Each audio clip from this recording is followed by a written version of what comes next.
University of Darussalam Gontor is a pesantren-based university which is a Wakaf college under the auspices of Pondok Modern Darussalam Gontor. One of the most popular faculties is the Faculty of Health Science. Faculty of Health Science was established in 2014 along with University of Darussalam Gontor establishment with 3 departments, named the Pharmacy Department, the Nutrition Science Department, and the Occupational Safety and Health Department. The Faculty of Health Science Nida Gontor with a vision to become a center of excellent and meaningful health education, broad Islamic knowledge and values in the boarding school system for the welfare of mankind. Every department has an excellent education curriculum design and referring to the national curriculum with the student-centered learning system which emphasizes the achievement of learning outcomes. The students of health science faculty are also related to mosque activities, for instance memorizing Quran, reading Quran development, and various studies of tafsir and hadith. To create a collaborative network, the Faculty of Health Sciences has signed MOUs with various universities as well as various companies and agencies. Until now, there are 342 alumni of the Faculty of Sciences at Unida Gontor spread throughout Indonesia. Student skills are also optimized by holding various student activity units, which are generally divided into 4 categories: thinking, zikir, science, and sport. Lecturers in the Faculty of Health Science participate in various competency events, including national and international seminars, call for papers, and be a speaker at various events.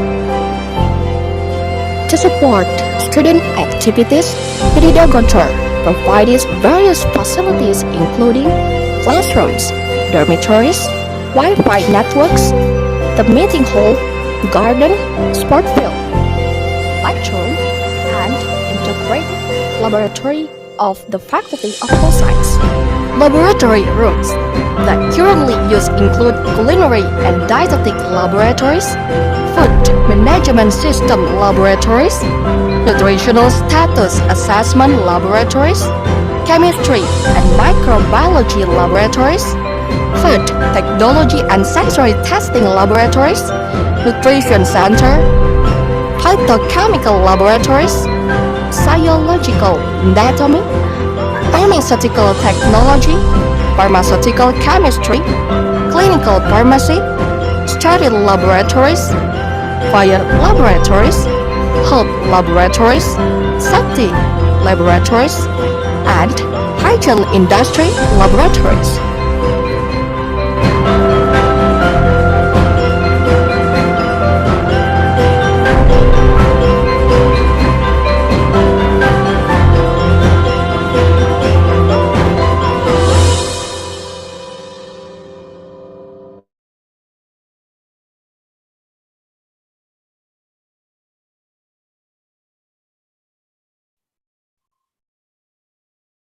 Baik, good morning and welcome to our guest today, Dr. Muhammad Khairul Izamil.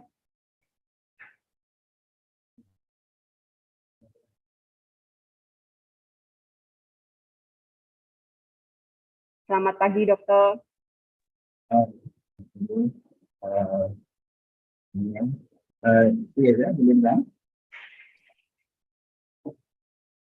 I think your speaker is still muted. Okay, can you hear me? Dengar nggak?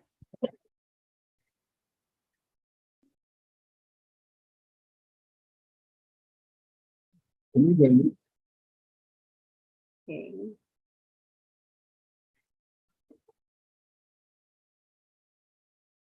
All right. Can you hear my voice? No.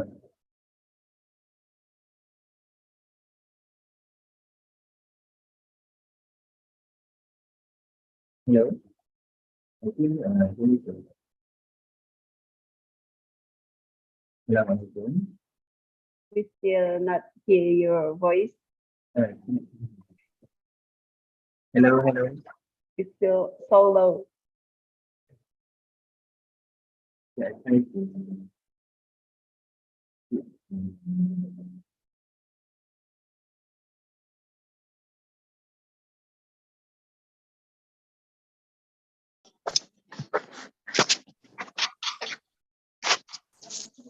So how about now? Hello? Oh yeah.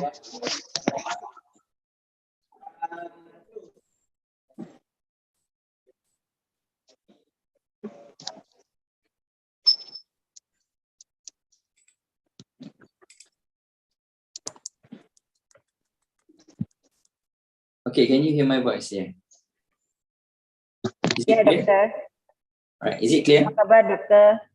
Kabar baik, kemudian Alhamdulillah. What time is it in Malaysia? 10 o'clock. Oke. Baiklah, karena pembicara dan sebagian besar peserta sudah hadir, kita akan segera mulai acaranya. Well, doctor, can we start this class? Okay, alright. Okay. Okay, may I share the screen? All right. I will open this class first. Okay. Assalamualaikum warahmatullahi wabarakatuh. Waalaikumsalam warahmatullahi wabarakatuh. Good morning and selamat pagi. I am Jan Afid, who will be a class guide here. Dan saya ucapkan selamat datang to our honorable guest speaker today, Dr. Muhammad Hairul Ismail Zulkifli, the lecturers and the students and all the participants today. We have a very special topic today. I am visual disorder among professional computer user. Okay, I think this topic is so related to the current issue because who is not the computer user nowadays, right? Jadi semuanya hampir semua apalagi pekerja sekarang menggunakan komputer atau paling tidak digital device gitu. Jadi nanti harap disimak baik-baik, akan ada kuis di akhir sesi ya. I do apologize to Dr. Ismail because there will be a mixed language here. Okay. Jadi nanti peserta bisa bertanyain bahasa juga ya. Okay, baik. Baik, sebelumnya we gonna take a picture. Host bisa semuanya harap on kamera ya. Kita akan mengambil gambar.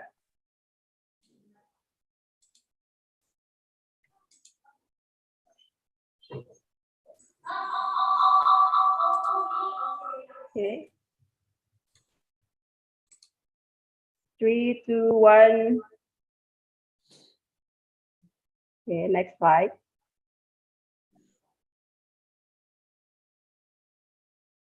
Three, two, one. Okay, next. 3, 2, 1.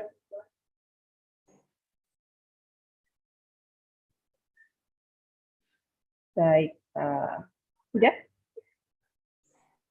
Oke, sebelum memulai kegiatan public lecture kita hari ini, saya akan menampilkan video health induction for online participants.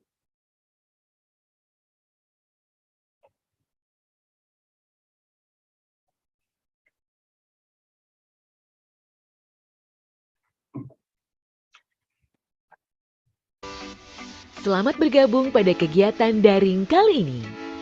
Sebelum memulai kegiatan, sesuai dengan peraturan keselamatan kerja, marilah kita perhatikan safety induction berikut dalam melakukan kegiatan daring agar terhindar dari ketidaknyamanan atau cedera selama bekerja secara daring. Mari perhatikan hal-hal sebagai berikut. Pertama, apabila kegiatan daring dilakukan bersama dalam satu ruangan, tetap jaga prokes kenakan masker, dan saling menjaga jarak. Kedua, pastikan posisi duduk ergonomis di antaranya adalah duduk tegak tidak membungkuk, sudut siku rata dengan keyboard, leher tidak menunduk. Ketiga, atur pencahayaan dan jarak perangkat monitor Anda agar terhindar dari dampak buruk pada mata seperti radiasi dan mata lelah. Keempat, gunakan aturan 20-20-20. Setiap 20 menit menatap layar, arahkan pandangan sejauh 20 feet atau sekitar 6 meter selama 20 detik. 5. Lakukan peregangan otot di sela bekerja, terutama peregangan pada bahu, leher, dan pergelangan tangan. 6. Perhatikan penggunaan listrik perangkat-perangkat Anda. Jangan membebani stop kontak berlebihan. Perhatikan bahaya yang bersumber dari kabel charger, saklar, kabel, dan perangkat di sekitar Anda. 7. Perhatikan alarm tanda bahaya. Pastikan Anda mengetahui suara dalam bahaya di lokasi Anda. Jika terjadi kondisi bahaya, lakukan evakuasi diri menuju lokasi aman atau titik kumpul atau assembly point jika Anda di gedung perkantoran. Dan ikuti panduan tim tanggap darurat yang bertugas. 8. Hindari aktivitas berbahaya. Tidak melakukan aktivitas lainnya yang membahayakan keselamatan, seperti mengemudi saat rapat daring. 9. Terakhir, jika Anda mengalami rasa tidak nyaman atau nyeri pada sistem rangka otot tubuh usai berkegiatan secara daring, konsultasikanlah dengan dokter. Berkegiatan secara daring sudah menjadi dunia baru kita. Mari tetap perhatikan keamanan dan keselamatan agar performa kerja tetap prima. Selamat bekerja secara daring. Tidak ada yang lebih penting dari jiwa manusia.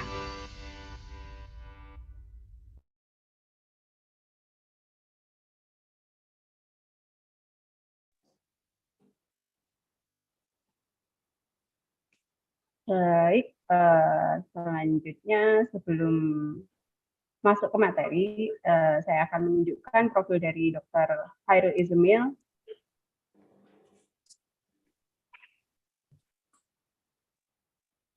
Apakah sudah terlihat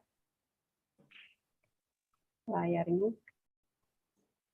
Baik, beliau adalah Dr. Muhammad Khairul Izamil bin Zulkifli. His last academic title as PhD Doctor of Neuroscience is from University Science Malaysia. He was a Bachelor of Medicine and Surgery from University of Cairo, Egypt. And his professional experience start from graduate medical officer, research assistant, research officer, and his current occupation is as a senior lecturer of OSH Department, University Malaysia, Pahang. There are a lot of trainings and awards related to his subject.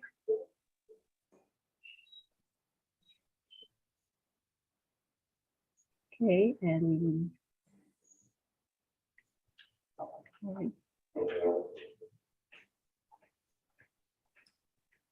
I cannot drop down. Okay, and his research recently about neurology and noise-induced hearing loss, and there is several publications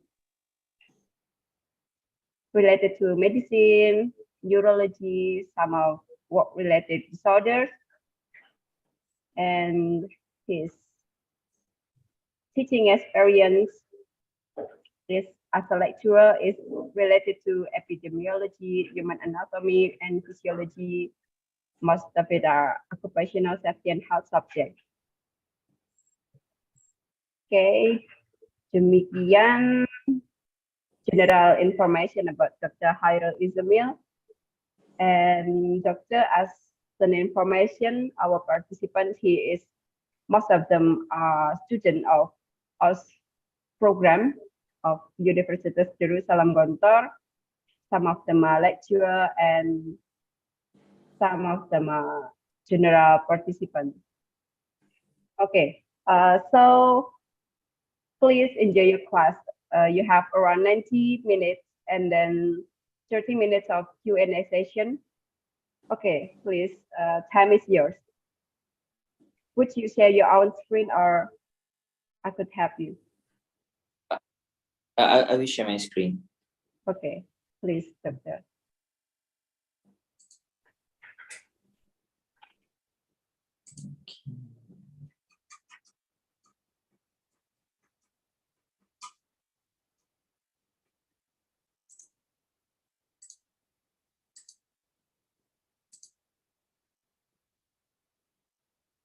Right, can you see the screen?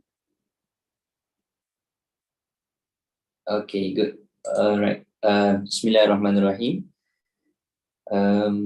Assalamualaikum warahmatullahi wabarakatuh.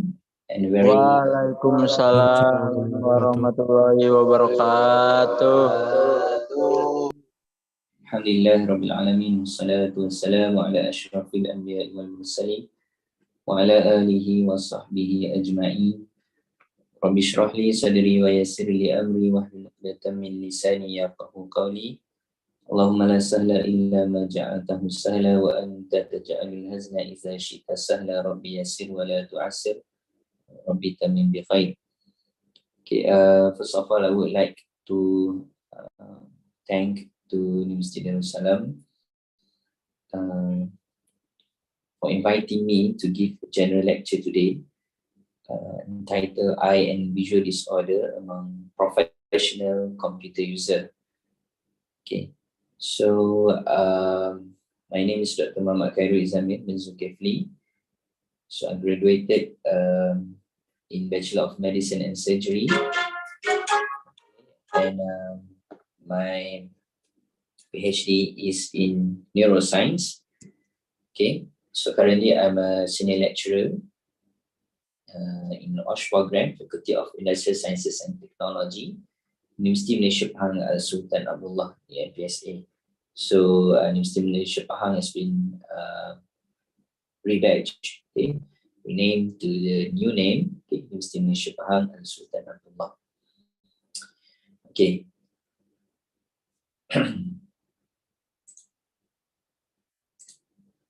Okay, so for the outline of our lecture today, so we will discuss about the anatomy and physiology of the eye, the first part of the lecture. And the second one will be the computer vision syndrome, which highlighted the title that for the presentation today. Okay, so before we start, I want all of the participants today, I would like to invite all of you to scan the QR code and answer the pre-lecture quiz. So I will give you about 5 minutes. Okay, so there are 7 questions there in the Google Form link. I just want to know about your fundamental or basic knowledge regarding the eye, anatomy and physiology of the eye, and also the computer vision syndrome before we start our lecture today. Okay, so I would like your cooperation, okay, to scan the QR code and try to answer the questions, okay, and maybe we can, and then we can start our lecture. Okay, I give you 5 minutes, so about 9:20 there, 9:20 a.m. we can proceed with our lecture. Okay, is it okay, Puan Lian? Okay, participant can scan the QR code by using your browser. Okay.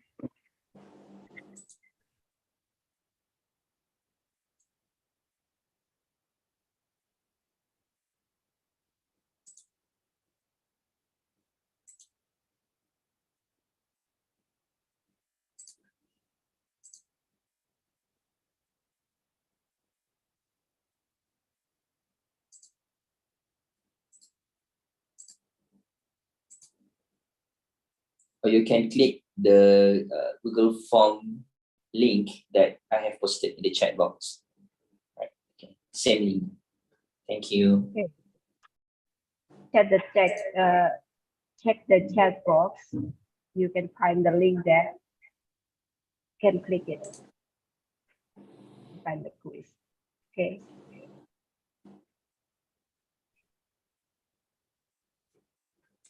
Yang belum bisa scan QR bisa cek di chat box. Ada linknya di situ, bisa diklik. Ya.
How many duration we have? 7 questions only.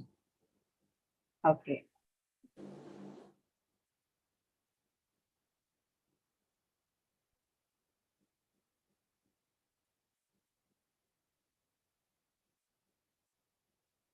Oke, kurang 2 menit lagi ya.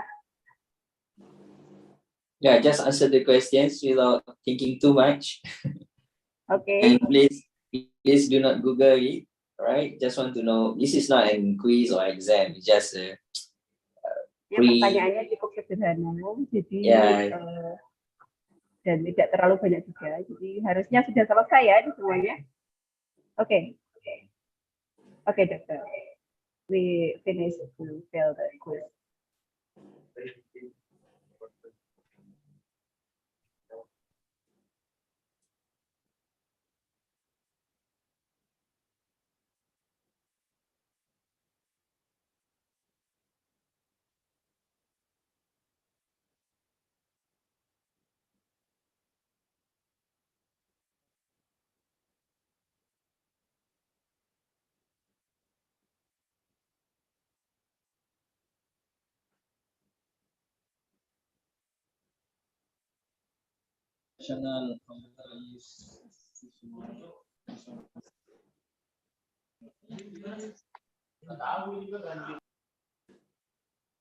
Sudah.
All right, already. It is 9:20 a.m.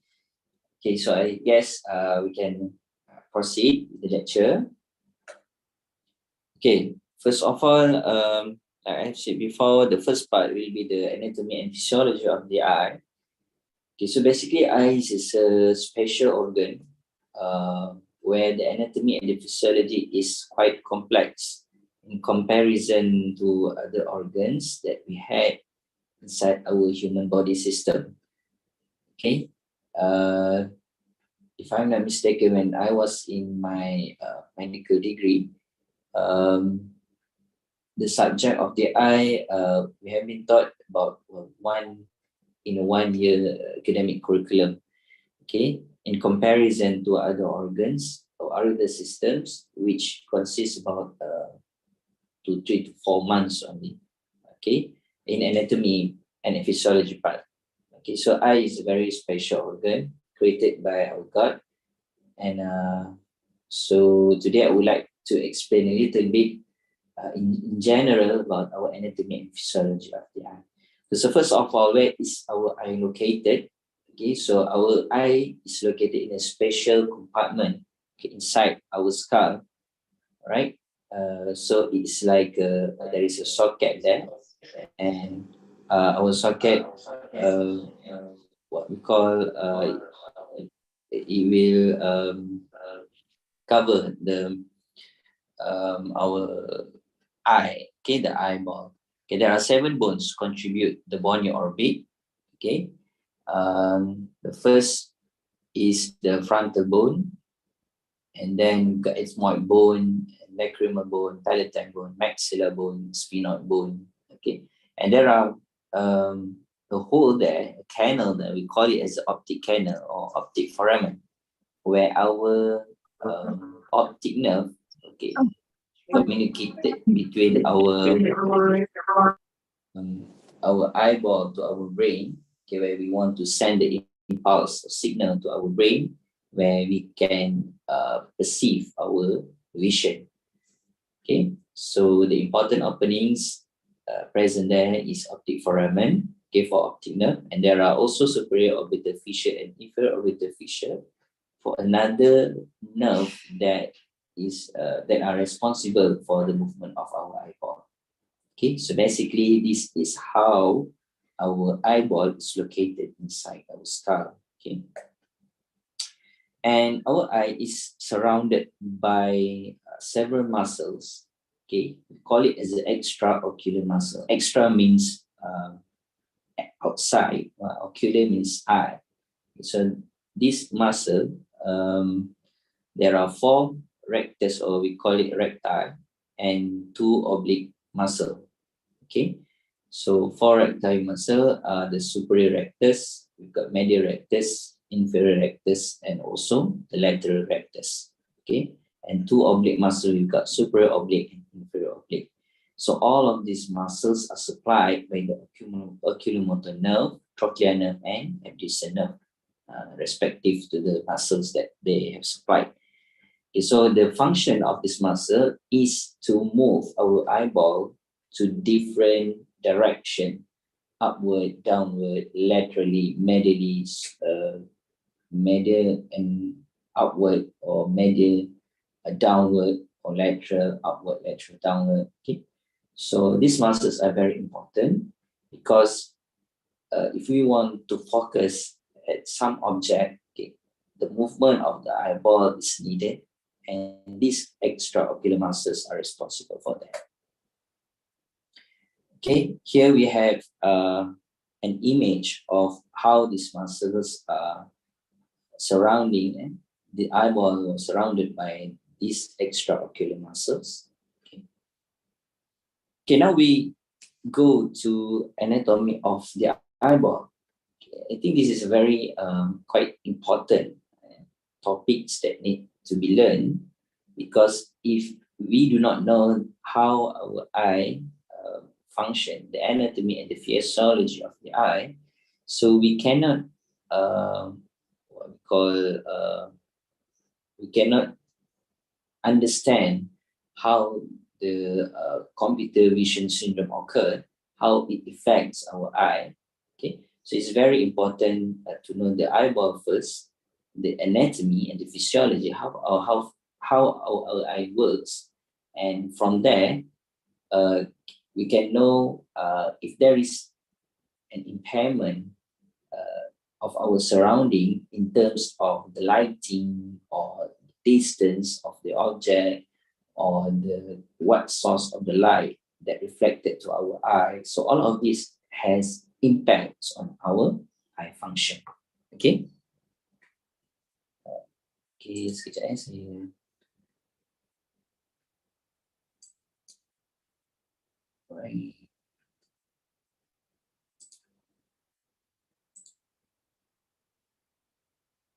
I'm sorry, I do not know why there are what we call this kind of. Okay, never mind. There is a line there here. I do not know why there is a line there. But it's okay, then just proceed. Okay. It is from the participant. Oh, okay. I'm not sure. All right. Okay. The eye globe. There are two spheres with different radius. Okay. Cornea, we know the eye, and the sclera. Okay. So if we look here, this is our eye. Okay. And inside of our what we call kita punya ni, selaput mata, eyelid here. Okay. We call it as a conjunctiva, right? There is a palpebral conjunctiva and also bulbar conjunctiva. The palpebral conjunctiva attached to our eyelids, while the bulbar conjunctiva covered up our eyeball.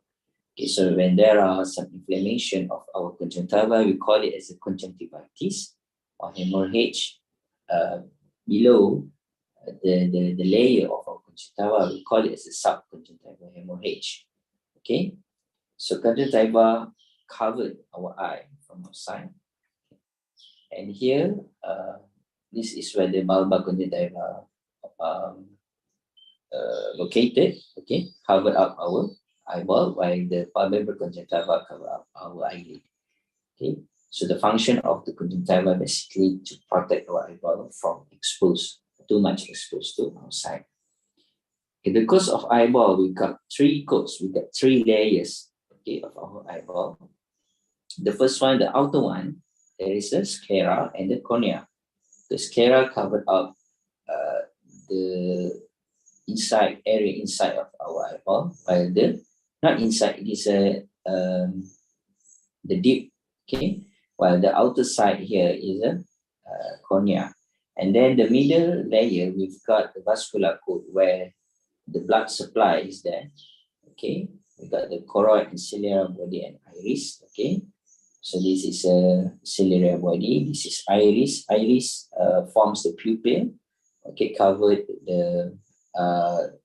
its function is to control the amount of light enters of our eye. Ciliary body, its function is to modify our lens thickness. Okay. And then we've got the inner side, the most inside is the retina, where the retina main function is to capture the light, okay, transmit the light energy to electrical impulse, where this electrical impulse then will be transmitted through or via optic nerve to our brain so that we can perceive the vision. So we can know what kind of image we see, we can interpret the image, okay. So basically, these are the coats of the eyeball, three layers. We've got three layers, outer, middle, and inner layer of our eyeball. Okay, we go to the outermost part, which is the cornea. Okay, so this is a cornea. Okay, the outermost layer of our eyeball, okay, exposed to the outside. So it is transparent.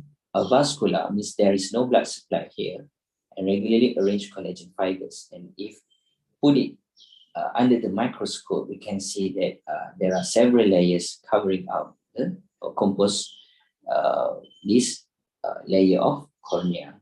Okay, so the main function of cornea is basically to do a refractive function. Means that when light enters our eye, it will first be refracted through this cornea, then go to the lenses, and then go to the retina, so the image can be reflected and fall into retina to be elicited. Okay, and then we've got chambers of the eye. Chambers means there are areas, space inside our eye. Okay, our eye has spaces. Okay, 3 chambers. Okay, these spaces usually are filled with fluid. Okay, the first one we call it is the anterior chamber. Okay, and then we've got the posterior chamber. So anterior and posterior chamber is separated by our iris or pupil. And then we've got the vitreous chamber, okay, from the lens to our retina. So the vitreous chamber are filled by the gel-like structure of the vitreous.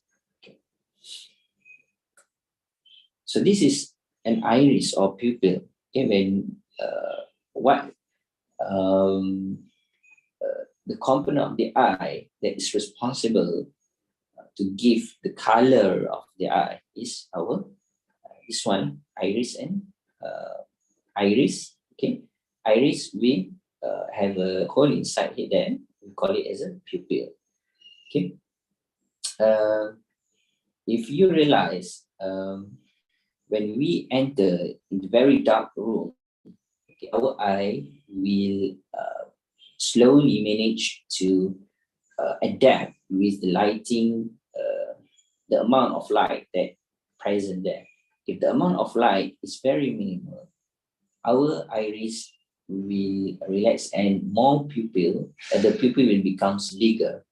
Okay, so in the dark area, our pupil will become bigger so that more light can be entered and we can receive the image.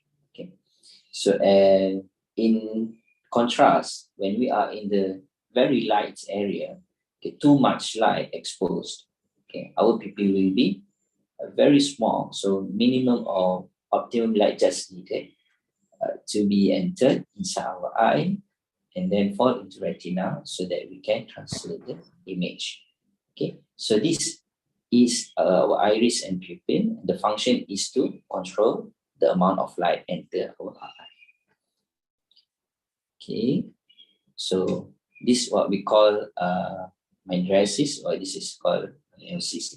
Mydriasis and miosis. Mydriasis, where the pupil becomes bigger, okay, and this one is pupil becomes smaller. Okay. Okay, now we go to the next component of our eye, which is the most important component of our eye, is lens. Okay, so lens is located behind the pupil. So the main responsible of the lens is to refract the light enters, and then to make sure that the light enters our eye will be fall into retina. So it is very important to make sure the refractive index is very optimum so that the light is fall into retina. Okay, there are cells there, neuroreceptor there, that will be elicited, and electrical impulse can be sent to our brain for image perception. Okay. All right, so how our lens, the modification of our lens is occurred. Okay, so the ciliary muscle from the ciliary body is very much responsible to modify the thickness of this lens. Okay, when ciliary muscle relax, okay, lens at minimum strength for distant vision. Okay, when we are looking at a very distant vision, okay, the light enters and we need not too much for the refraction occur. So the ciliary muscle will be relaxed, lens are not very thick, and this light can fall into our retina and image can be perceived. In contrast, when we do a close vision, okay, light rays from close object diverge and require more refraction, so more thickness of the lens is needed. So the lens becomes thicker. Okay, the ciliary body contract, and this will make our light and fall into our retina. So you can see here the difference between the distant vision and the close vision. Distant vision, light rays from distant objects nearly parallel, and don't need as much as refraction to bring them to a focus. So our lens will be much more relaxed during this phenomena. But in the close vision, light rays from close object diverge and require more refraction for focusing in our retina. Why is it important to know this anatomy and physiology of how our lens work? Because when some professional computer user, they are very much long hour exposed to the very near monitor, very near vision, okay, it will impact or affect our the ciliary muscle, the ciliary body, the thickness of the lens, which later, okay, in a long-term period, the muscle becomes weak and the image or the light that enters our eye cannot fall exactly into the retina. And so that's why we can have a blurry vision, not very accurate, the acuity of the vision is very less. Okay, so it's very important to know how our eye works, and then try to relate the situation that this professional computer user might experience. Okay, so this is like what I have explained before, distance focus, not much refraction needed. Okay, so the lens will be relaxed, but in the close focus, more refraction is needed. Our lens becomes thicker. Okay, so this lens is controlled by our ciliary body, and that's how we can the refraction then will make the light falls into the retina very accurately. Okay. All right. This is the next one is the retina. Also the one of the important components of our eye. Why retina is very important? Because this is where our light is converted to the electrical impulse, and then it should be sent to our brain, okay, for image perception. Okay. If we see here, there are many photoreceptors there, such as cone, rod. Okay, so I'm not going to go very detailed there. I just want to say that the image, the light comes, the reflection of the light that brings the image inside our eye needed to fall on the retina so that the image can be perceived. If the image is doesn't fall onto the retina accurately, so we cannot perceive the image, and that's why some people had very blurry image or not very clear. The acuity is not very good. Okay, because the process from the cornea, lens, and the retina is not very optimum. Okay, we need an optimum refraction, we need an optimum light, we need an optimum distance so that this light or image need to be fall on the retina, and that's how the image can be perceived. Okay. Okay, so optic nerve contains around 1.2 million nerve fibers, which are axons of the retina ganglion cells. Okay, so 1 millimeter in the globe, 25 millimeter in the orbit, 9 millimeter in the optic canal, 16 millimeter in the cranial space. Okay. So optic nerve will bring all the image that we perceive in the retina and send impulse signals to our brain for image perception. Okay. So this is how when we receive an image, okay, from the the concept of how we can perceive an image is that an object will reflect the light. Okay, this light then will enter our eye, and this our eye needs some refraction. Light needs some refraction from the cornea and the lens, and the light needs to be put on the retina. Okay, to be fall on the retina, and then electrical impulse is elicited, and this electrical impulse will be brought by the optic nerve to our brain for image perception. Okay, so our eye is a unicular field, means that both it's not the right eye will just responsible for the right area of the image. the left eye is only responsible for the left area of the image. It's not like that.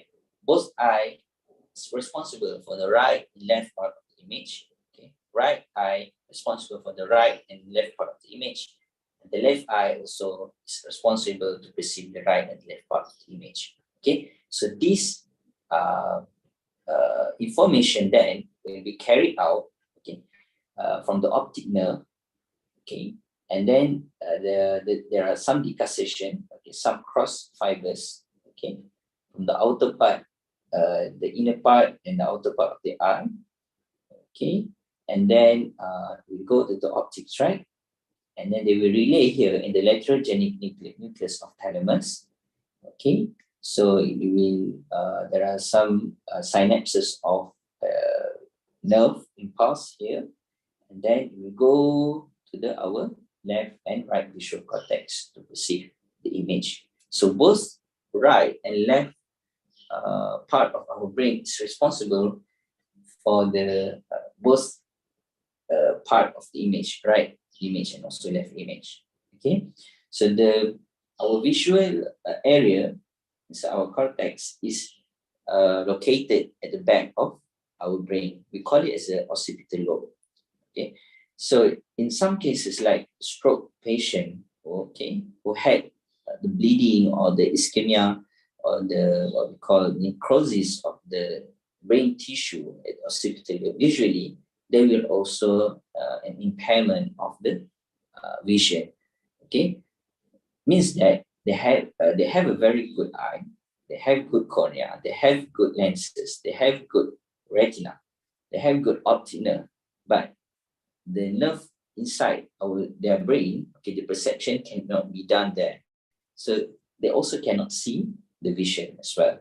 So that is very important. If we can know the anatomy and physiology of how our eye works, if there is some impairment along the pathway, so the vision might be impaired. Okay, next we go to the axillary structures. It's not part of the eyeball per se, but the lacrimal apparatus is also important, okay, to protect our eye. Okay, lacrimal glands secrete tears into the upper pharynx of the conjunctival sac, which are spread over the surface of the cornea as a tear film by blinking of the lids. Okay, so there is a lacrimal gland here. So lacrimal gland is responsible to secrete the tear water. Okay, and the tear accumulate at the inner canthus. Okay, this is the inner canthus, and drain into the lacrimal sac. Okay, this is the lacrimal sac. Okay, we have the butter and canaliculus. So it lies a canal there. So here the tears will come from the lacrimal gland. Okay, we wash out all the corneal surfaces, and then the eye will be drained into the lacrimal sac. Lacrimal sac is continuously inferiorly with the nasolacrimal duct. So this is a nasolacrimal duct. Why is it naso? Naso means our nose. Okay, lacrimal, the gland. Okay, so there is a communication between our eye and our nose here. Okay, it's open into the nasal cavity just beneath the inferior tympani. So that's why when we are crying, when we cry, usually it will be followed by some what we call we got some selsema lah, kita panggil dalam bahasa Melayu. Okay, running nose. Okay, the running nose, because of this eye will be accumulated at the lacrimal sac and then will be drained into the nasolacrimal duct into our nose. Okay, so this is the process of how I explained before. Okay, lacrimal gland secrete the tears, and the tears then will be accumulated in the sac and then will be drained into the nasolacrimal duct. Okay, so we have learned about the anatomy and the physiology of the eyeball, how the image is perceived. Okay, right. So optics of the eye means that how this anatomy of the eyeball, okay, is responsible for the image perception. Okay, our eye is like a camera. Okay, light must have a clearly pathway to be clearly focused on the sensory receptors of the retina. Okay, so there must be a clear cornea, anterior chamber, good lens, and the vitreous cavity. So all of this light will come into our eye and it will be focused on the retina. If some of these components have problem, okay, so the image or the light cannot be focused on the retina, so we cannot perceive the image clearly. The refractive power of the eye is about 58 to 62 diopters, means that the light enters our eye, they have some refraction power, okay, so the refraction could approximately about 58 to 62 diopters, okay. The image projected onto the back of our eye is upside down. Our brain decodes this image so that we perceive it the right way up, okay. It has been shown that the human brain can process and correctly identify images seen for as little as 13 milliseconds. So, subhanallah, okay, our God or subhanahu wa ta'ala has created a connection between our eye and our brain is a very complex anatomical and physiological structure, and all of these processes occurs in a very quick, okay, milliseconds, so that we can see the creation of creation of our God very clearly and very rapidly. Okay, so this is the comparison of how our eye works and also how the camera works. So basically, the camera, how the camera works is translated from how our eye works. So those engineers who created this camera is basically referred to how our eye works. Okay. So for example, there we can see here A, there is an object, okay, and when there is a light will be reflected through this object, okay, reflection occur. So this reflection image will go through the cornea, the lens, some refraction occur here, and this reflection will cause this image to be focused on the retina in an upside down image. And how we can see this image in a proper way, because the impulse or the information that's sent to our brain then will correct this image to the proper one, and that's how we can see the object is in a real position. Okay. And B here we can see how the camera works. So basically, the process it's a similar process of how our eye works and the camera works. Okay, so when light falls on the retina, it is transmitted as electrical impulse to the optic nerve, and from there to the brain, where the upside down 2D image is processed into a right side up 3D image. The incoming electrical impulses are separated and analyzed in different parts of the brain. Okay, so light strikes the object, light reflects the eye from the object, light forms the retina image. Retina image activate receptors, electrical impulse, okay, transmitted to our brain. A receptor sends signals to our brain. Brain combines neural signal from receptor with stored information, and that's how we perceive our image. Okay, and then that's how vision works. Okay. Right. So the most important elements that is responsible for this image perception, okay, the first one, especially for the refraction, is the cornea, okay, the outermost part of our eyeball. So cornea is the major refracting element of the eye with a power of approximately 40 diopters. If the curvature is greater in one meridian than the other, called as astigmatism. So people who have astigmatism, okay, means that there are some impairment or abnormal in their cornea curvature. Okay, so the refraction cannot occur very properly.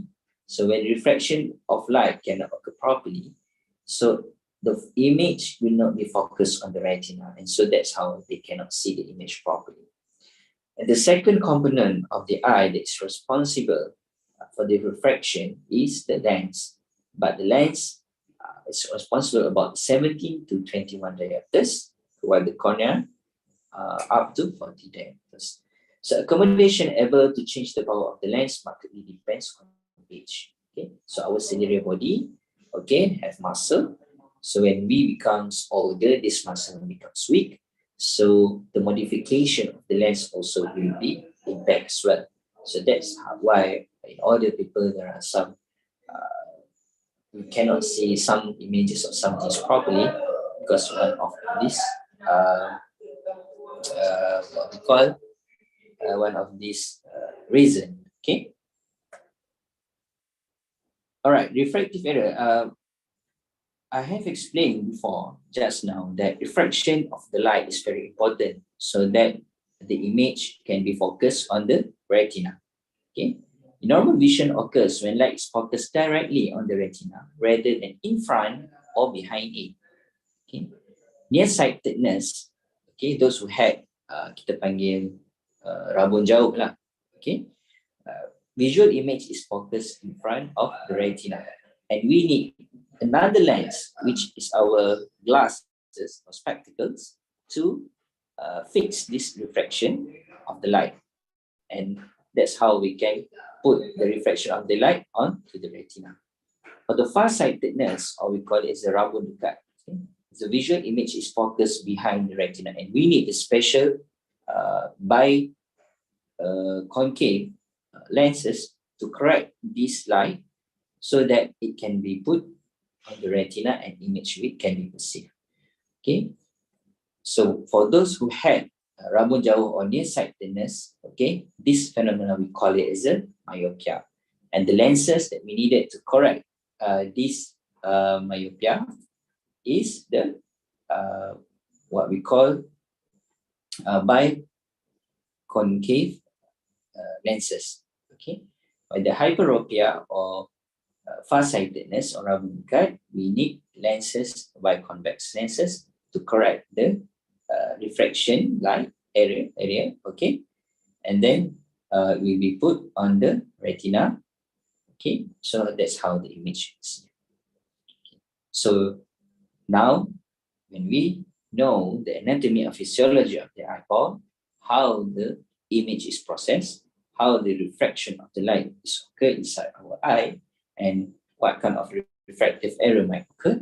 So after this, in the next topic, in the next subtopic, in every incidence or in every case, okay, it will affect either of this cornea, effect of this lens, either the light is from the light itself there is problem there, or our retina.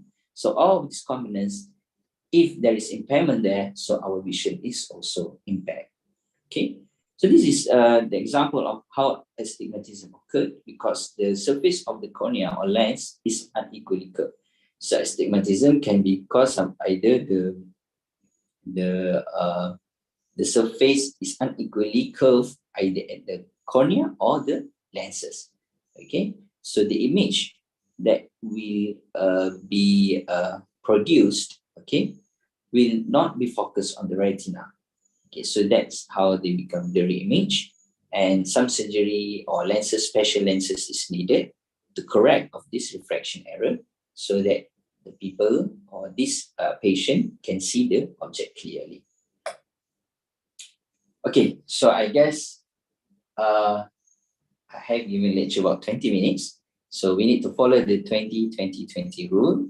Okay, 20 minutes. So I give rest about 2 minutes. Okay, so I hope that every participants here can look further distance 20 feet away, get at least 20 seconds. Okay, so that we can protect our eye and vision from become any eye or visual disorder lah, because of this monitor exposure.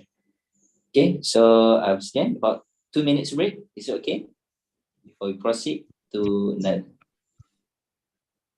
Oke, silakan bagi peserta untuk melakukan rule of 20 ya. Jadi melihat ke jarak 20 meter selama 2 menit ya. Okay, actually for 10 seconds, but we do 2 minutes lah. Oke, 2 minutes. Okay. Now.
Okay, I think 2 minutes is up to refresh our vision.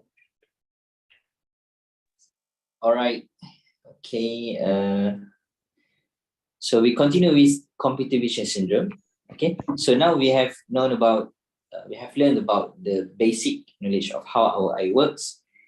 So after this, it will be much easier for us to understand how the components around us will affect our eye. Okay. So there is a term we call computer vision syndrome. So it is syndrome. Syndrome means that there are several symptoms or signs, okay, that occur among the subject. All right.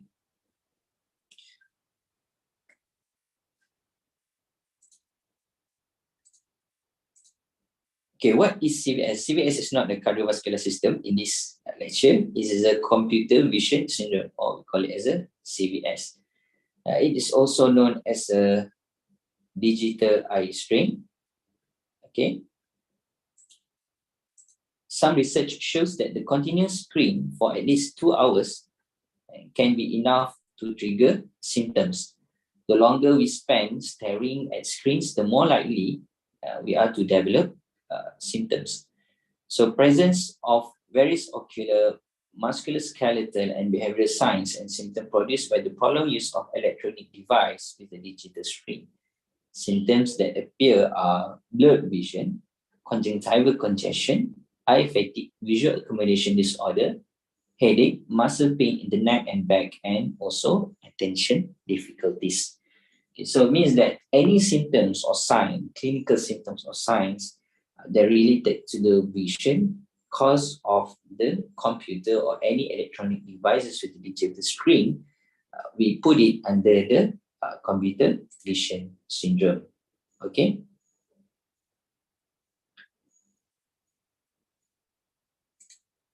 All right. Okay, so we go to the risk factors. What are the risk factors that can cause this CVS or computer vision syndrome? Okay, the first one is the infrequent blinking. Right. Before this, we have learned about the responsible or the importance of our lacrimal gland, tear gland, which is they will secrete tears or liquid, watery liquid to wash our cornea, okay, to make sure that the cornea is lubricant and also can can use its functions properly, which is to refract the light enters our eye. So normally a person blinks about 5 to 15 times per minute, but while working on a computer, the blink rate comes down to 5 times per minute because of continuous staring at the screen. Blinking is critically important for spreading of tears to form an even film of the eye surface and also in refreshing this tear film. So in case like such as astigmatism, as I explained to you before, when there is an impairment of the curvature of our cornea, okay, so it will affect the refraction of the light enters our eye. Okay, it's the same case if we do infrequent blinking. When infrequent blinking occurs, okay, so the lubricant is not there. Okay, the curvature in some way can be impaired. Okay, of our cornea, dryness might be occurred, refraction cannot be occurred properly, and it will impair our vision and our eye. So thus, in the absence of adequate blinking, eyes become dry and irritated. Okay, the second risk factor is the monitor level. So it is very important to adjust at the height of the desk or chair so that the middle of the computer screen is about 20 degrees below eye level. Okay, it's not same the computer level and also the if you use the mobile phone. Okay, there are different degree that needs to be corrected in case of the monitor level. Okay, so it has to be 20 degrees below eye level, but the monitor for the mobile phone it is much lower lah. Okay, so why it is very important to have a very good monitor level. Okay, first we do not put too much strain on our extraocular muscle so that bring our eyeball downwards or upwards laterally or medially. The second one is to make sure that the light enters our eye is not too much, okay? And if it's too much, it can cause a very strain to our ciliary body and also our iris, okay? First, to control the amount of light enters, and the second one, our ciliary body to control the lens, okay? If the monitor level and the distance is not good, it's not proper, okay, the lens also will be work excessively, and because we want to make it more thickness, more refraction to be occurred, so that the light can fall onto retina, so the image can be perceived. So it is very important to know the monitor level, and also other important factors not related to eye needed to be give attention as well, okay, such as our shoulders, neck, back, okay, from the ergonomic perspective. The third risk factor, glare from reflection and lights. Okay, so glare, the primary source of glare on computer screen is overhead office light or direct light coming through windows and bouncing off computer screen. Okay, so glare occurs in vision when light enters the eye and obstruct vision. It can cause loss of visual performance or discomfort when the level of light in the visual field is greater than the amount of light the eyes are adapted to. Yes, Allah subhanahu wa ta'ala, our God, created our eye as iris, has pupil to control the amount of light. But if it's too much light enters our eye, we cannot compensate the light enters, and this will cause, we cannot focus the image onto the retina, and so that's how we cannot have a very good image or vision. The next one is the surrounding light. Okay, light coming from a source located over the device diminishes the contrast of the text on device, leading to eye fatigue and discomfort. Okay, when the surrounding light is too bright, for example, so when we want to read a text or a book, okay, so this surrounding light will mask, okay, the clear vision of this text, and cause our eye to put more strain so that we can read it properly. Okay, more strain, more weakness, and then later on it can cause the visual improper visual. So visual acuity loss could be improved in students with the help of elevated light levels, which may delay the response to myopogenic stimuli for the eyes. Okay, so it's very important to have an adequate light.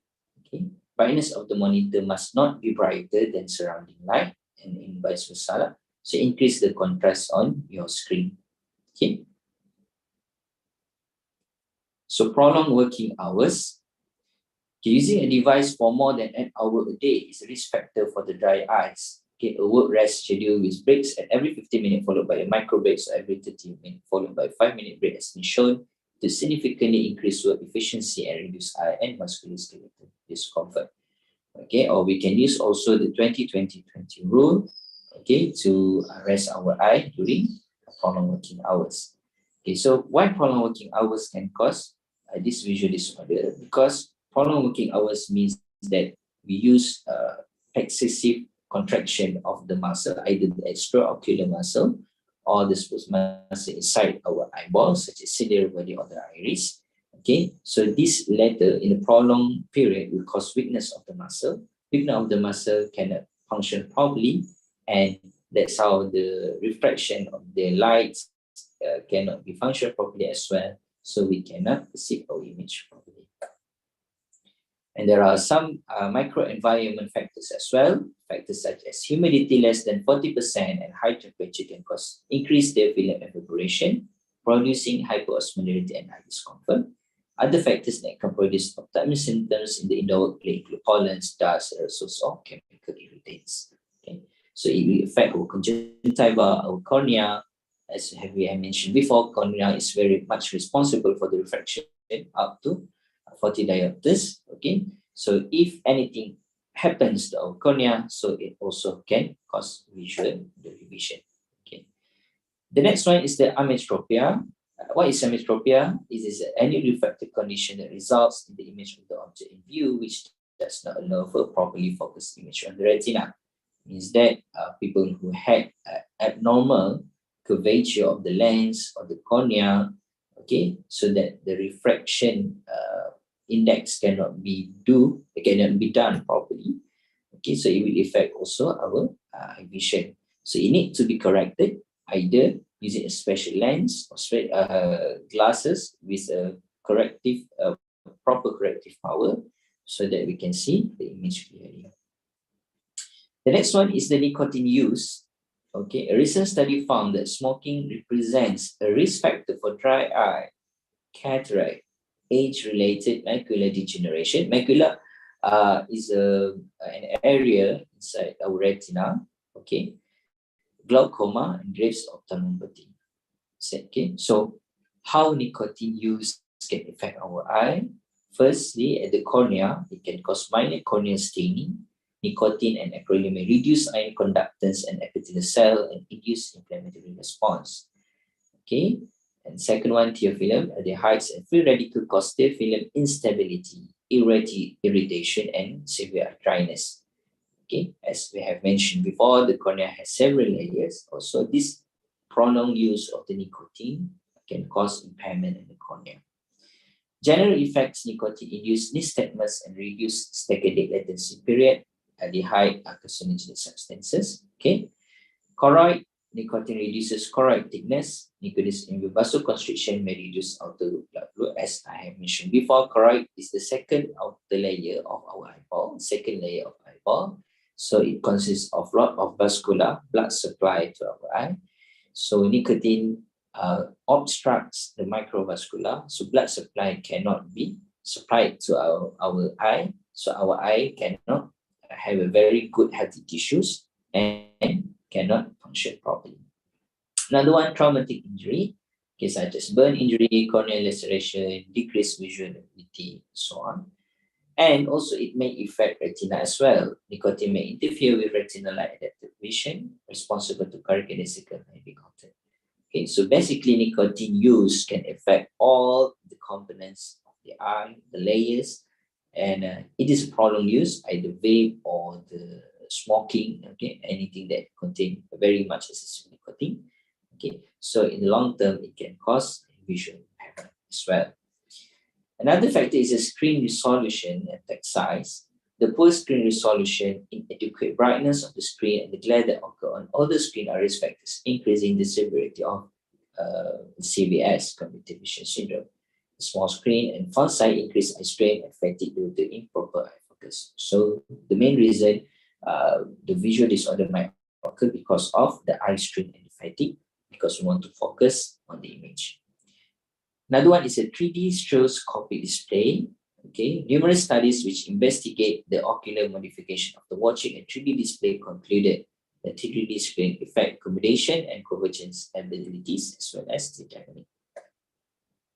Okay, so how we can know either we had this CVS or not? Okay, so first, either we are exposed to the risk factors that I have mentioned before. Another one, if we want to look ourselves either of this clinical symptom as someone or not. The first one is asthenopia. So asthenopia is the technical name for eye strain or eye fatigue. Cognitive vision syndrome, also called digital eye strain, and extended use of digital devices are leading causes of asthenopia. Okay, when the image is not properly in the good distance, in the proper distance, or much lighting is needed, means that the amount of lighting is not optimum as well. Okay, and if there is a problem with our eye component, so all of these can cause asthenopia. So the eye strain symptoms such as itching or burning, dryness, blurred or double vision, squinting, eye twitching, pain, like sensitivity, means that any improper condition of the extraocular muscles and the components inside of our eyeball will or can cause any of these symptoms. Okay.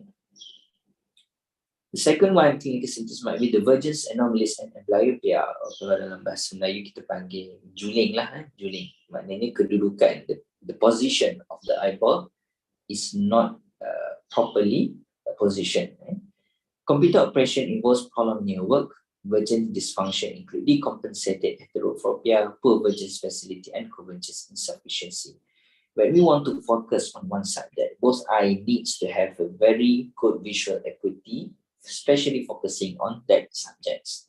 Okay, when we do too much work or put too much stress on the muscles that are responsible for this direction of the eyeball, and also that the refraction of the light needed to be put into the retina, okay, prolonged period will cause the weakness of this muscle. When there is a weakness of the muscle, either the extraocular muscles of the inner muscles of our eyeball, okay, which cause later, okay, the weakness later will impact either one of the eye or both eye, and this direction of the eyeball cannot be focused properly. And that's how this binocular vision disorder can occur, either strabismus, vergence, or myopia. Okay.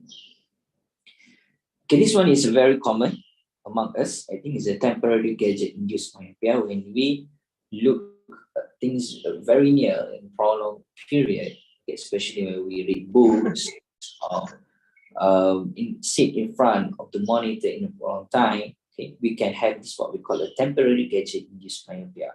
As I have explained before, myopia is the far-sightedness, or kita panggil it's a nearsightedness atau penglihatan jauh. Okay, so using device for a long time requires sustained and significant accommodative effort. So the highest myopia value was associated with prolonged use of smartphone and computers, and on the other hand, the lowest value was recorded using tablets and watching TV. Okay, if we look at this picture, the normal vision, okay, so the object is actually can be focusing at our retina. Okay, if we have this prolonged sit, okay, in front of the monitor prolonged period, so we might get this myopia. Okay, nearsighted eye, the eyeball is too long, faraway object is blurry. Okay, so it can be put onto the retina. Okay, because too much muscle has been used, and it will affect, okay, the position of the eyeball as well. So how we want to correct? We correct with the minus lens or by concave lens, okay, which can correct and the amount of light and the refraction, so that this image can be put on the retina. Okay. Okay, the next clinical symptoms is the intraocular pressure changes. Various studies have investigated the association between increased intraocular pressure and smartphone use. A small but significant increase in IOP was associated with being vision material on a smartphone. Excessive accommodation of verges required for close looking on a small screen contributed to the IOP increase. So if we look back all these factors and clinical symptoms and signs, usually because of the prolonged period will cause the muscle weakness, okay, either the extraocular muscle or the components of the eyeball itself. It will affect the direction of the eyeball, the light, amount of light enters of our eye, the refraction error can occur. Okay, so all of this can cause the image not be put on the retina, and we cannot perceive the image properly. So basically, there are two kinds of disorder we had, either the vision related or the ocular surface related. Okay, in summary, refractive error will cause blurred vision, diplopia, tired eye, sore eyes, heaviness, headache. Okay, so we cannot be focused and the constant accommodation, stimulation, eyelid squinting. But the oculomotor, okay, associated foria, vergence, accommodation, papillary reaction, all of these can cause blurred vision, diplopia, focusing difficulty, tired eyes, sore eyes, and headache. So this is vision related. Another one, the ocular surface related, either infrequent blinking or contact lens wear. Okay, this will cause basically the outer part of our eye in the conjunctiva or the cornea part, dryness, itchiness, irritation, stretchiness, glare redness, and burning, blurred vision, tearing, sore eyes. Okay, or any pathology, inflammation that might happen to this conjunctiva as well. So extraocular symptoms might also occur, okay, not related to the ocular or the eyeball, okay, such as headaches, depression, and sleep disorder. And also, if we do not have a very good ergonomic position, okay, during our work, It also can cause musculoskeletal symptoms as well. Okay. All right. Okay. The next one is the what we call the spatial topic that I want to focus at is the blue light and its effects. Okay. Why I want to focus at this topic, because we are very much exposed to blue light nowadays. Blue light comes from our monitor or LED, any LED usage, either of our lamps, our mobile phones, our tablets, okay, our monitor. So all of this has this LED use component, and this will produce the blue light. And if we realize it or not, the blue light has an effects of our eyeball as well. Okay, so first of all, what is blue light? So blue light, okay, as the world is passing with electromagnetic energy, it travels around us and even through us in waves. So blue light is a form of wave, okay, but it's slightly longer and less powerful than UV and ultraviolet waves, which are too short for people to see with the naked eye. So health experts have warned against the harmful effects of UV rays, which can damage our skin and our eye as well. High energy blue light waves are nearly as powerful. Okay, if we see at this, what we call the length of the wave, okay, this is the visible light, means that the light that we can see, okay, and then we've got here the ultraviolet. Okay, so between the ultraviolet and the visible light, we have got this what we call as a blue light. Okay, so the shorter length of the wave, okay, actually can cause what we call danger to our health, such as gamma rays and X-rays, ultraviolet as well. So blue light is just slightly longer than ultraviolet light and shorter than the visible light that we have. Okay. And in industry, the blue light has been used such as we want to see, the hologram, or want to see either our money, okay, wang kertas tu ada tulen ataupun tidak, the originality. So we put it under the blue light and we can see some hologram there. Okay, so there are many uses of blue light, and also our sun also emits the blue light. And if we are too much exposed, this blue light can cause what we call danger to our health. So part of the visible light spectrum, blue light is the high energy light just beyond the potentially harmful as ultraviolet light. Overuse and exposure to blue light may lead to eye strain and focusing problem. So what does blue light actually to do our eyes? Okay, do to our eyes. Okay, we've got two danger light, okay, enters of our eye, okay, enter to our eyes. Okay, cornea and lens, okay, the outer part of eyeball, cornea, inside it the lens, protect the light sensitive retina at the back of our eye from damaging UV rays. Okay, so UV rays, ultraviolet, is protected. Our eye protects from this UV light comes directly to the retina, okay, from the this cornea and also the lens, okay, but the blue light, okay, our cornea and lens cannot protect. This blue light comes through our eye, and this blue light can damage our retina directly. Okay, as we have learned before, the retina is the most important part of our eye because it detects the light and converts the light to the electrical impulse to be transmitted to the brain. If our retina is damaged, so we cannot perceive the image and we cannot see the image. Okay, so those structures don't keep out blue light and you are exposed to a lot of it. So cornea and lens do not keep out the blue light. So the natural blue light from the sun far exceeds the amount from any one device and can put directly damage to our retina. So research has been done and they have found that the blue light can cause the cell variability impairment and the retina neurons in comparison to other cells, like glial cell.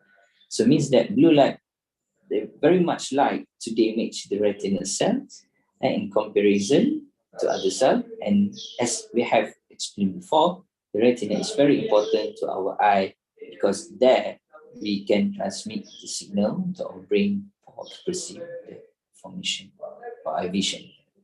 Okay, what are the risks and effects of blue light exposure?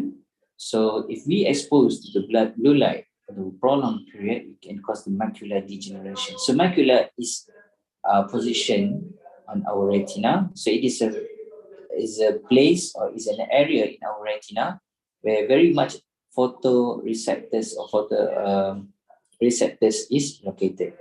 Okay, so when there is a degeneration there because of the blue light, okay, so the image of the light cannot be focused on the retina, so we can have some macular degeneration, some blackish, blurry vision, and we cannot have a very proper vision. The second one is a digital eye strain. Blue light scatters more easily than most other visible light. This may make it difficult for our eye to focus when receiving blue light. Instead, our eye may digest blue light as poorly focused visual static. This reduction in contrast may make it more difficult for our eye to process blue light, potentially leading to eye strain. The third one is sleep disturbance. Okay, this is not a visual disorder, but the blue light indirectly can cause sleep disturbance. Okay, so light sensors in our eyes and even our skin can perceive the difference between the intense blue light wave or bright daylight and the warmer redder tones at the signals the day is ending. Okay, so it's very important. The light surround us, it will affect the hormone production inside our body. So the type of light that occurs at night, okay, will encourage our body to secrete more melatonin pigment, for example, so we can be feeling sleepy and try to sleep at times. Okay, when we are exposed to much blue light, especially when we playing mobile phones or exposed too much on the monitor, okay, this will disturb our sleep cycles, and other problems also can be developed, such as elevated risk of hormone-related cancer, the lower levels of leptin, metabolic changes, especially blood sugar, right?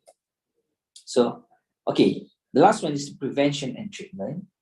Okay, so all of the what I call the symptoms and signs, the risk factors, all of this can be prevented, especially using the same intervention.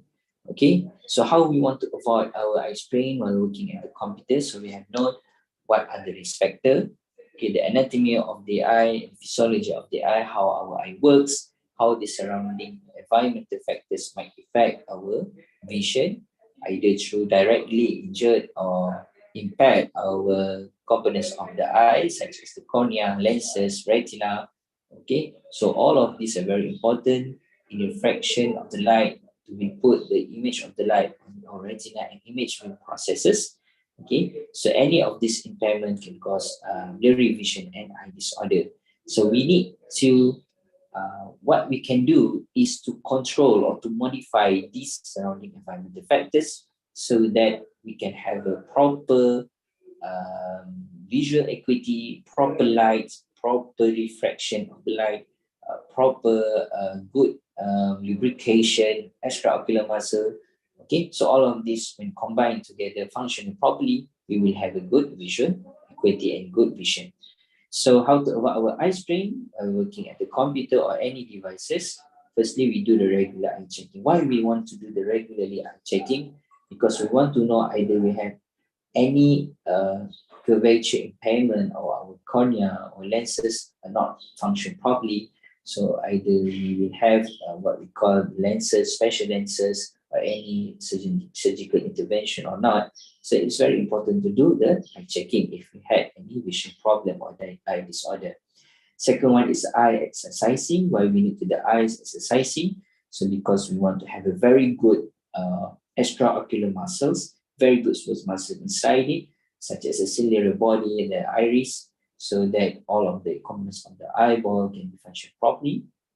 Proper lighting, not too much or not too dim of the light is very important as well, so that it cannot put too much pressure on our iris or pupil.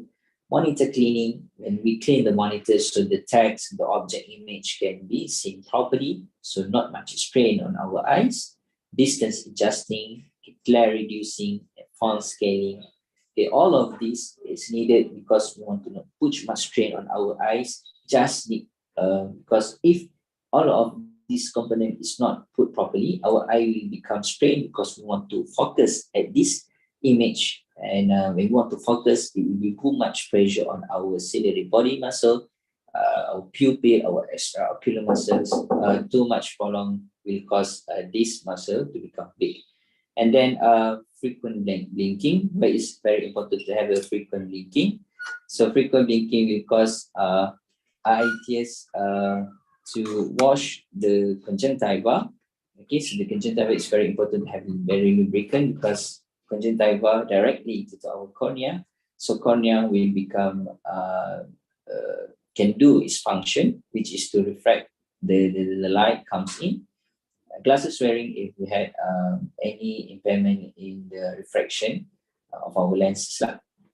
And I think we all know about the 20-20-20 rule. So every 20 minutes, we need to rest at least for 20 seconds. And what we want to do during the rest, if possible, to look 20 feet away in distance. Okay, if we in what we call in a very confined space, like in an office, so maybe we can see something that outside of the window, okay, or we need an image that very relaxing, okay, such as put your monitor to and then the image to very have a, such as a have a 20 feet away image, okay. So this can help us to avoid eye strain while working the computer presentation.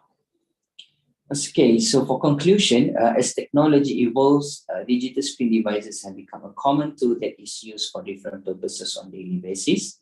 So CVS, computer vision syndrome, represents a major public health problem, resulting in a variety of complaints and symptoms that can dramatically affect the quality of life of the individuals. So risk factors that lead to CVS are represented by poor screen resolution, inadequate brightness of the screen, glare, and improper viewing angle. Moreover, the small screen and the font size increase eye strain and fatigue due to improper eye focus. So what caused this visual disorder? Because all of these surrounding factors, if we do not correct it properly, it will increase eye strain and fatigue due to improper eye focus. Okay, so other symptoms might also occur. Extraocular symptoms such as musculoskeletal symptoms, okay, ergonomic problems as well. Okay, preventive techniques and population education about the burden of such a lifestyle, the educate handling of various stuff gadget must be addressed. Okay, so we need to, if we have an information of the anatomy and physiology of our eye, how our eye works, and how the surrounding factors and environmental factors can affect how our eye works. So it's very important to us to modify all the surrounding environmental factors so that we can have a proper visual acuity, proper visual, and the perceive of the visual can be done properly. Okay. All right. So these are my references. Okay, I think that's all for my lectures. So I open for any Q&A session.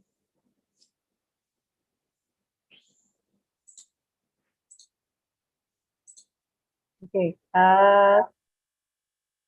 Thank you for your class presentation, Doctor. So if kalau boleh saya menarik outline kembali, tadi disampaikan yang pertama yaitu struktur anatomi mata, kemudian mekanisme mata menangkap bayangan dengan bantuan cahaya, gitu, secara fisiologi, kemudian gangguan-gangguan penglihatan, termasuk computer visual syndrome, dan faktor-faktor pekerjaan yang berhubungan dengan CVS, kemudian yang terakhir yaitu upaya-upaya pencegahan CVS bagi pengguna komputer. Nah, dari sini saya mengundang penanya. Adakah yang, kita punya Bu Siska di sini ya. Silakan Bu Siska, penanya pertama. Oke, thank you Bu Dian. Assalamualaikum, Dr. Izamil. Waalaikumsalam warahmatullah. Well, you presented very interesting. Thank you. I have made sound like a silly question. As you can see, I wear glasses, and when I bought these glasses 2 years ago, the seller claimed these glasses have several features such as anti-radiation, photochromic, and so on and so on. In your opinion, is it all scientifically effective, or is it just a gimmick or a marketing strategy for the seller? Okay, thank you very much, Sister, for the question. So I have read some papers regarding all of these special features of the glasses. Okay, in my frank opinion, okay, so usually they do it on the business purpose, and the scientific research they have not done it very much on it. Okay, for example, all of this photochromy, blue light, and so on. Okay, it's just a minor contribution to how the light comes into our eye. Okay, because at the end of the day, the very much important is how our cornea works, how our lens works, how our extraocular muscle works. Okay, if you have a very, a very good glasses, okay, to correct your visual acuity, but if you do not have a good rest, if you do not have a proper distance, if you do not have what we call this 20-20-20 rule, okay, so you also will put okay, for example, you put the glass and you have a very good visual acuity, but in the long term period, okay, you put much strain on your cornea, you put much strain on your extraocular muscle, you put much strain on your lenses. So all of this, because of surrounding environmental factors such as the distance is not good, there is no rest between the period of your works, the lighting is not good. Okay, so all of this will affect this component of your eye. Okay, yes, the glasses is good, but if you do not know how to take care of your components of the eye, and it's all extraocular muscles, the good glasses also cannot correct your visual acuity. Okay, so back to the question, kita balik kepada soalan, either it is a scientific approval of not, okay, they have done it, but they cannot get, a very good, promising result. Okay, because of use of this glass, they have a good visual acuity because other surrounding environmental factors, right? And the factors that I have explained before, either your surrounding factors or factors related to your eyeball or the extraocular muscle is very much important, more important than the glass.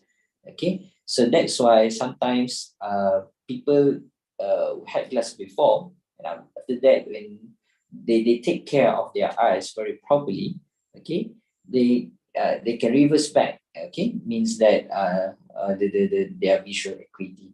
Okay, I do not say that they do not have contribution, yeah, minor contribution, but more importantly on how you use your eye properly. That is more important, okay, than the technology or the lens, so on. Yeah, they might help, but not very much. That's my answer. Okay, thank you for the answer. Maybe next time I will choose the cheaper one. No, not the cheap. It also depends on your budget as well. If you can get a good one, right? But it might contribute better. But as I have said before, more importantly on how we have awareness. When we have an awareness, we know how to take care of our eye. That is more important.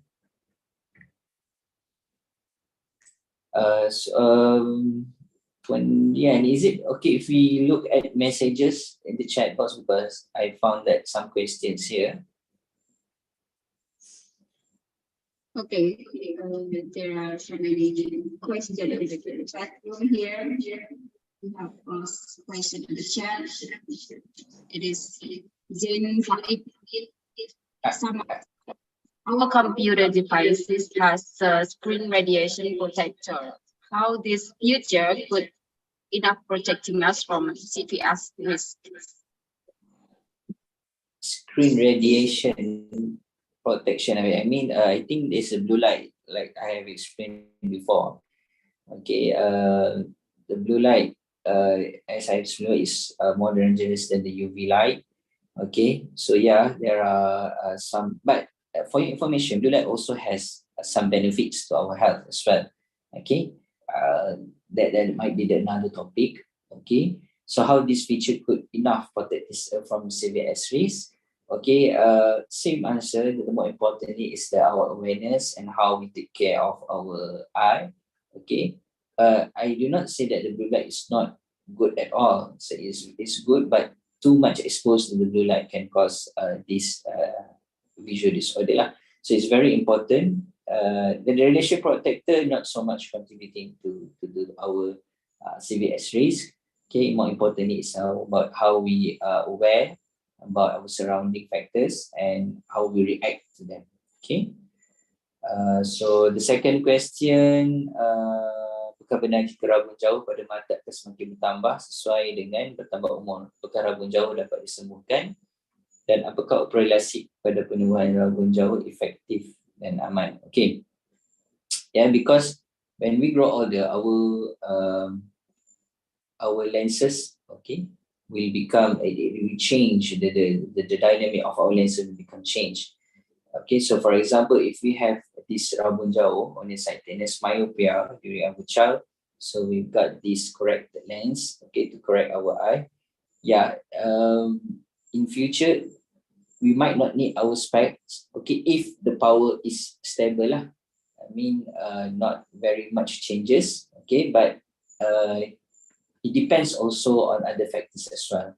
Okay, and for the LASIK, usually LASIK will be done because of the cornea, okay, curvature. They will correct your cornea refraction. So cornea will have an optimum refractive light index, and they will be put on the retina so that image perception can be done. Okay, so LASIK also can be done, but it depends on your how they check your eyeball, the curvature of the cornea, and other factors as well. Okay, how can workplace ergonomy, including lighting and monitor positioning, affect the comfort and eye health of computer user? I think I have explained it in my lecture previously. For companies, the majority of workers in computer, what programs or controls are appropriate to implement in the workplace, especially programs in the form of providing facilities? Programs, control or programs, like I have said before, this is awareness. You know the distance, you know the amount of light that need to be used, you know when you need to rest, when you have a problem with in front of the monitors. Okay, so it doesn't need to a very high technology apparatus, okay, to correct this. Okay, as long as we have the awareness and we apply it correctly, okay, so I think it's more than enough, okay, to protect our visual eye. Apakah penderita para sembuh kembali normal, medikasi apa yang paling efektif tersebut? It depends on what kind of CVS you have. Either it is cause, that's why we need to know which part of our vision pathway that affected, either from the extraocular muscle or the what we call the cornea or the lenses or the retina. So we need to first identify what are the causes, what are the factors, and from there we can tackle the issue, because not every CVS has same causes. Okay, so first of all, you need to check the nearest hospital or clinic to know the health status of your eye, the cornea, the lens, okay, the retina, extraocular, the conjunctiva, is any affected, and from there we can know what intervention can be done. Either I need a surgery or not, or the just what we call conservative treatment is more than enough. Okay. Okay, the next one, bagaimana dia penggunaan smartphone? Apakah mereka bisa terkena CBS sama dengan risiko pada pengguna komputer? Yes. Okay, smartphone also has the blue light, especially the blue light, same as computer. Okay. Walaupun saya tak selalu bermain dengan gadget. Okay. Okay, gadget is part of the causes, one of the causes which can cause visual disorder. Okay.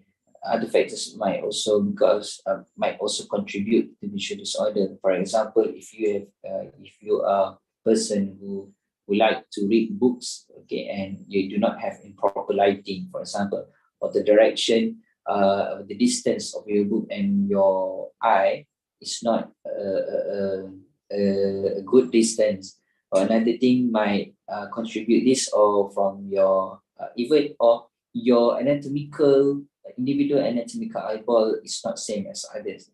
Okay, or you have problems in your refractive index in your lens or cornea. Okay, so it's not about gadget only. Okay, you need to also consider other factors as well, other surrounding factors or your personal factors. Okay, so it might contribute to the visual disorder. Apakah anak umur 15 tahun jika lebih berisiko bahaya jika terkena CVS? Risiko tu I think it's all same, kalau mana-mana pun sama. Okay, cuma anak ni because what we call the size of the eyeball is same. Maknanya daripada awak kecil sampai ke besar dia tak berubah, sama saja your eyeball. Okay, risiko tu lebih berisiko means that because this child ni dia nak guna you punya eye tu dalam jangka masa yang lama, and remember your eyeball is connected to your brain. So any improper or what we call impairment in your eye might affect the brain as well. Okay, so but the child's brain is developing, okay, years by years, so it might have either directly or indirectly lah to your brain as well. Mengalami satu dapat pulih secara jika dengan harus mata yang apakah seorang mengalami satu raba dapat pulih secara permanen dari rabanya? Secara permanen, either you can glass can correct your visual. Back on what causes the visual disorder. Okay, we need to know the causes lah. Okay, so if we can identify the causes, so we can come out several interventions that can be done. Okay, for example, if you have rabun lah contohnya, so usually you can do what we can do ada you betulkan you punya refraction using your glasses ataupun lenses, ataupun yang kedua you can surgical intervention, either guna LASIK lah seperti yang dikatakan sebelum tadi. Bagaimanakah cara mengatasi perawatan mata untuk para pekerja yang di mana pekerja tersebut sering kerja sembur dengan menggunakan gadget, kerja lembut dengan menggunakan gadget untuk terhindar daripada CVS? I think the same prevention treatment that I have explained before. Okay, so if you are aware about that and correct the factors surrounding you, so you can protect your eye. Okay, all right. I think that's all. Maybe one last question. Before that, I would like to invite all of you to scan the QR code for the post-lecture quiz. Okay, so after you have attended this lecture, I do really hope that all of you can gain some information, awareness about this topic in this lecture, and would like to assess either you have understood or not about the contents of this lecture that I have delivered previously, just now. Okay, so very much appreciated if all of you can spend some time to scan the QR code and answer the same questions as before, but this one is a post-lecture quiz. Okay, so maybe before this, you do not know the answer, so after attending this lecture, so you can right now know the physiology, anatomy, and can answer the question very well. Okay, in time being, any question, last question maybe, right? Is there any questions? Okay. Any more question? If there is no more question, kita bisa mengisi kembali kuis post-test yang dengan link yang disediakan di layar. Waktu kita sekitar 5 minutes. Yeah, 5 minutes only. Okay, Same question. 5 minutes. Same question with before. Okay.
While we waiting for the participants to fill this post test, can I say something? Yeah. Okay, Dr. Izamil, I represent the Faculty of Health Science at Universitas Darussalam Kontor. First of all, I would like to thank you for your willingness to give a guest lecture this morning. And this is one of implementation of the collaboration between Unida Kontor with UMPSA. I hope that this collaboration can continue with other activities like research or maybe community development. And actually, Dr. Izamil, Budian has a close interest in your specialty. So glad to hear that. maybe later we can discuss research or something that can be carried out in Indonesia and Malaysia both. Inshallah. Good idea. Very glad. I'm very glad to contribute anything. Yeah, we might keep in touch, Doctor. Inshallah, can. No problem. Okay, 5 minutes is out, I think. Apakah sudah selesai menjawab kuisnya? So I will stop sharing. Is it okay?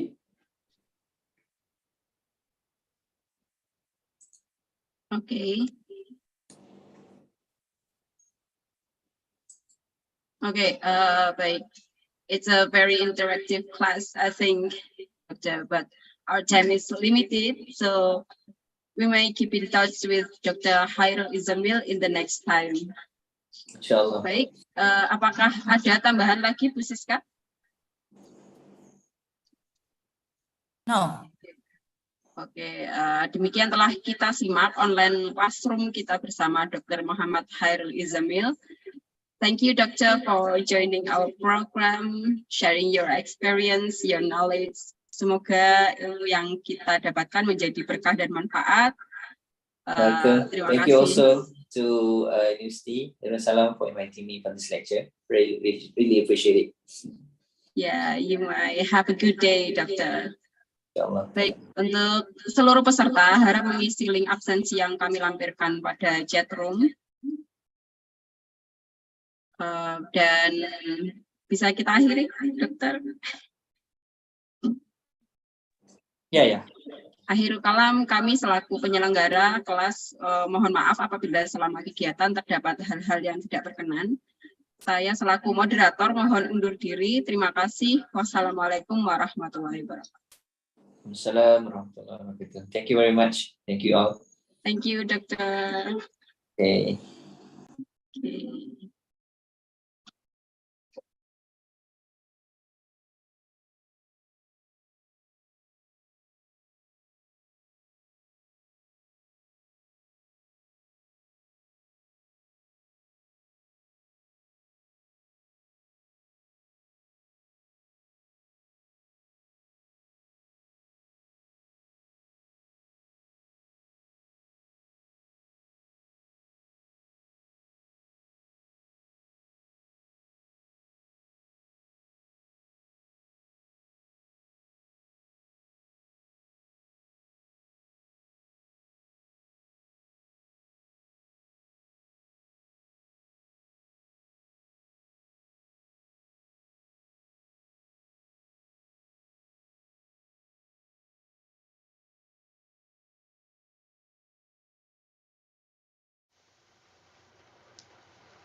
Sudahlah, lupakan saja semua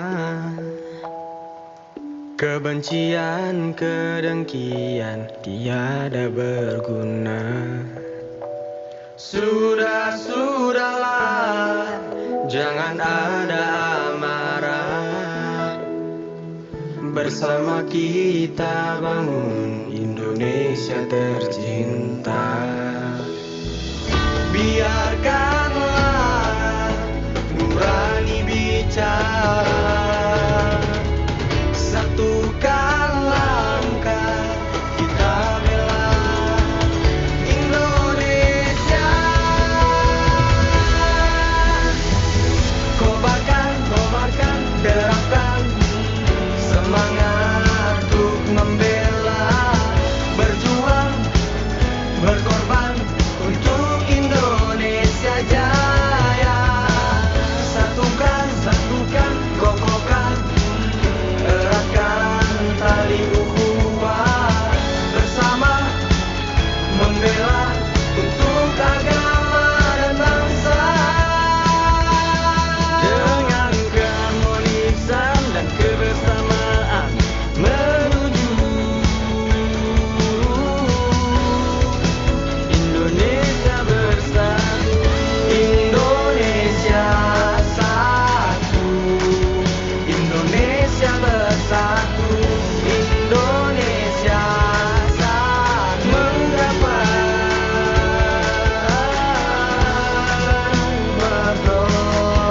kita akan gapai cita-cita kita, suka duka kita bersama.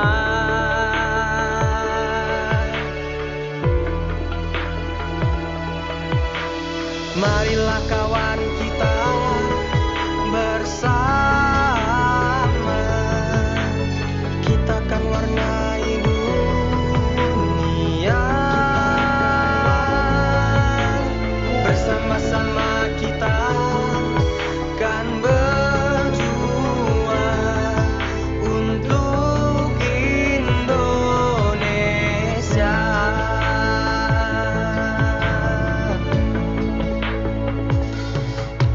Tuhan, inikah akhir dari segalanya?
Semoga kau bahagia di sana. Tetap syukuri semua adanya.